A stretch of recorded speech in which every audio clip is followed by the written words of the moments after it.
Welcome to an in-depth exploration of the fascinating history of tea, a beverage that has profoundly influenced cultures, economies, and societies across millennia. Our journey begins with the mythical tale of Nong, the divine farmer of ancient China, who, according to legend, discovered tea's revitalizing properties after unintentionally poisoning himself numerous times. While the story of tea curing poisonings is fanciful, it underscores the early recognition of tea's medicinal potential and its importance in ancient Chinese agriculture. Archaeological evidence dates tea cultivation in China back approximately 6,000 years ago, making it one of the earliest cultivated plants in human history. Initially consumed as a vegetable or cooked with grain porridge, tea underwent a transformation around 1,500 years ago when it transitioned into a drink.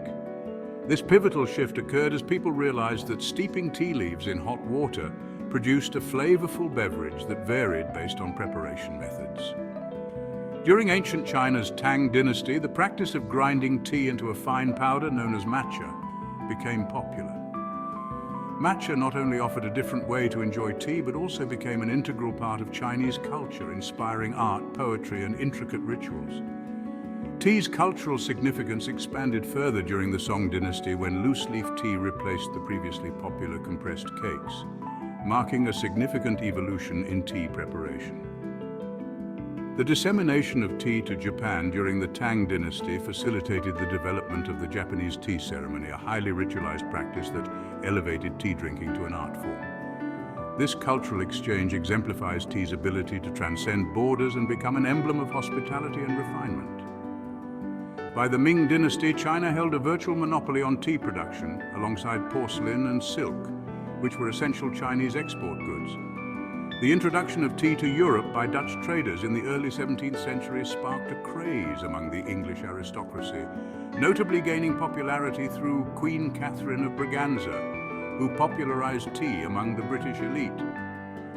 Tea's rise in Europe coincided with the British Empire's expansion and the emergence of tea as a global commodity. By the 18th century, tea had become Britain's national drink, symbolizing refinement and social status.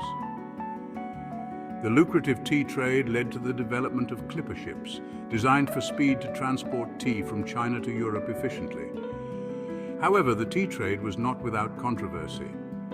Britain's reliance on silver to pay for Chinese tea led to the establishment of the opium trade, exacerbating tensions between the two nations and culminating in the First Opium War in 1839. This conflict, driven by Britain's desire to balance trade deficits, resulted in the cession of Hong Kong to Britain and marked a significant shift in China's global influence. Amidst these geopolitical maneuvers, botanist Robert Fortune embarked on a daring mission in the mid-19th century to smuggle tea plants and skilled workers out of China. His efforts successfully introduced tea cultivation to British-controlled India, transforming regions like Darjeeling into renowned tea-growing areas and breaking China's monopoly on tea production. Tea's globalization continued to expand throughout the 19th and 20th centuries, fueled by technological advancements and changing consumer preferences. Today, tea is the world's second most consumed beverage after water, enjoyed in countless varieties and preparations that reflect the diversity of global cultures. From robust Turkish rice tea to delicate Japanese sencha and exotic Tibetan butter tea, each preparation method tells a story of cultural heritage and regional identity.